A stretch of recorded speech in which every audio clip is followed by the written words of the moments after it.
Delhi metro phase 4 का काम एक और लेवल पर पहुंच गया है। वसंत कुंज मेट्रो स्टेशन पर टनल बोरिंग मशीन ने ब्रेक थ्रू कर लिया है। यानी जमीन के नीचे सुरंग बनाते हुए मशीन ने बोला, भाई मैं निकल गया दूसरी तरफ। ये टनल तुगलकाबाद से एरोसिटी जाने वाले गोल्डन लाइन कॉरिडोर का हिस्सा है। इस रूट में एरोसिटी, महिपालपुर, वसंत कुंज और किशनगढ़ जैसे स्टेशन शामिल हैं। अब चलते हैं मुंबई, जहां डीएमआरसी यानी दिल्ली मेट्रो रेल कॉर्पोरेशन, वही दिल्ली वाले ने मुंबई मेट्रो की लाइन 9 और 7A के लिए टेलीकॉम कंट्रैक्ट का टेंडर निकाल दिया है। पूरे 105 करोड़ से ज्यादा की इन्वेस्टमेंट होगी। लाइन 9 और 7A असल में रेड लाइन की एक्सटेंशंस हैं, जो अंधेरी से दहिसर को जोड़ेगी। मतलब अब अंधेरी से दहिसर जाना ऐसा होगा जैसे नेटफ्लिक्स का छोटा एपिसोड, जल्दी, स्मूथ और बिना बफरिंग। चलिए अब थोड़ा नीचे चलते हैं। तमिलनाडु में गिंडी के पास एक धमाकेदार अनाउंसमेंट हुआ है। यहाँ बनने जा रहा है एक सुपर एडवांस पीडियाट्रिक हॉस्पिटल। ये बनेगा king institute of preventive medicine के पास और इसकी लागत होगी 487 करोड़ रुपए से भी ज्यादा। और मजे की बात, ये तमिलनाडु का सबसे बड़ा हॉस्पिटल इन्वेस्टमेंट होगा। 3 साल में पूरा करने का टारगेट है। अब बस यही दुआ है कि काम हॉस्पिटल जैसा चले, बिल्डर जैसा नहीं।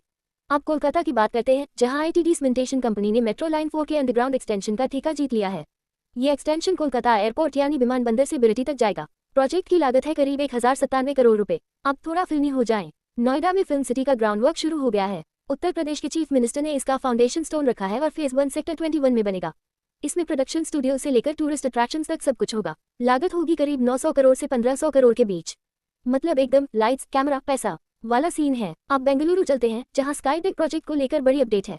ये बनेगा कोमाघट्टा में और इसकी ऊंचाई होगी 250 मीटर।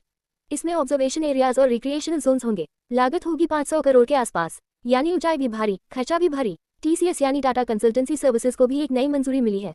वो न्यू टाउन कोलकाता में अपनी नई आईटी कैंपस बना रहे हैं, अपनी एग्जिस्टिंग फैसिलिटी के पास। इस प्रोजेक्ट में 2 फेजेस होंगे और पूरे 25,000 जॉब्स जनरेट होंगी।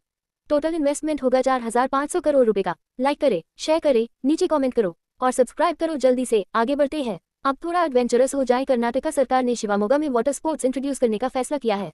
राफ्टिंग, विंडसर्फिंग जैसे थ्रिल भरपूर एक्टिविटीज शुरू की जाएंगी और 7 लेक्स को इसके लिए शॉर्टलिस्ट किया गया है।